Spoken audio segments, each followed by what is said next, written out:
বন্ধুরা আসসালামু আলাইকুম। বন্ধুরা আজকে আমরা দেখাবো কিভাবে অ্যাডোবি ফটোশপ দিয়ে এরকম ডিজিটাল সিগনেচার তৈরি করতে পারেন। বন্ধুরা অনেক সময় বিভিন্ন প্রয়োজনে ফর্মের মধ্যে ডিজিটাল সিগনেচার বসানোর প্রয়োজন হতে পারে। তো এরকম প্রয়োজন হলে কিভাবে এরকম ডিজিটাল সিগনেচার তৈরি করবেন এটি আমরা এখন দেখাচ্ছি। চ্যানেলটিতে সাবস্ক্রাইব করে পাশে থাকা বেল বাটনটিতে ক্লিক করে অলে ক্লিক করে রাখুন। এতটুকু করার জন্য আপনাকে অসংখ্য ধন্যবাদ। তো আমি আগেই মোবাইল দিয়ে একটি কাগজে সিগনেচার দিয়ে মোবাইল দিয়ে ছবি তুলেছি। তো আপনারা মোবাইল না থাকলে যদি স্ক্যানার থাকে একটা কাগজের সিগনেচার দিয়ে স্ক্যানার থেকে স্ক্যান করে নিতে পারেন, অথবা মোবাইল দিয়ে ছবি তুলে নিতে পারেন সুন্দর করে। তো বন্ধুরা আমি এটা ক্লোজ করে দিচ্ছি। তো এটা থেকে আমরা ডিজিটাল সিগনেচার তৈরি করব। তো আমি ক্রপ টুলে গিয়ে শুধু সিগনেচারটুকু আমি ক্রপ করছি। বন্ধুরা ক্রপ টুলে গিয়ে এখান থেকে ক্লিয়ার করে দিবেন, এখানে কোনো মান থাকবে না, এখানে জাস্ট ক্লিয়ার করে দিয়ে সিগনেচারটুকুই সিলেক্ট করছি। এভাবে সিগনেচারটুকু ক্রপ করে এন্টার দিয়ে ক্রপ করছি। ক্রপ করে আমরা যেটি করব সেটি হচ্ছে চলে যাব সিলেক্টে গিয়ে কালার রেঞ্জে যাব। এখান থেকে এই যে এই জায়গাটা থেকে অবশ্যই শ্যাডোজে ক্লিক করবেন। ক্লিক করার পর এখানে সিলেক্ট থাকবে আর এখান থেকে গ্রে স্কেল থাকবে, ঠিক আছে? এখান থেকে গ্রে স্কেল থাকবে, তারপর আমরা ওকে করে দেব। বন্ধুরা দেখুন এই সিগনেচারের উপর দিয়ে একটা সিলেকশন তৈরি হয়েছে।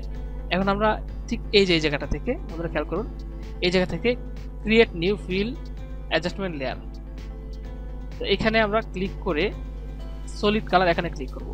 সলিড কালার আপনারা এখান থেকে শুধু কালো করে দিবেন, কালো করে ওকে করবেন।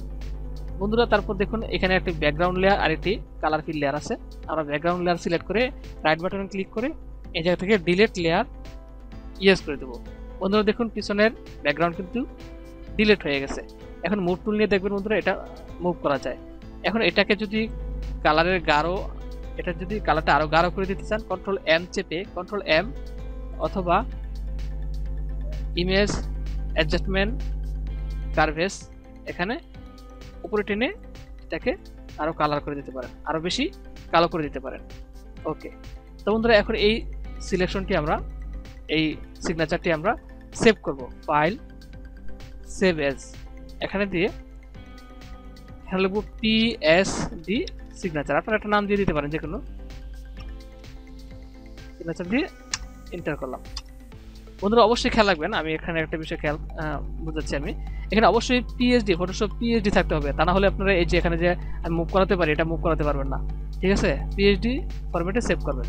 এরপর আমরা এখানে ফর্মটি নিয়ে আসছি। আমরা ফাইলে গিয়ে ওপেন, আমরা একটি ফর্ম আগেই রেডি করে রাখছি।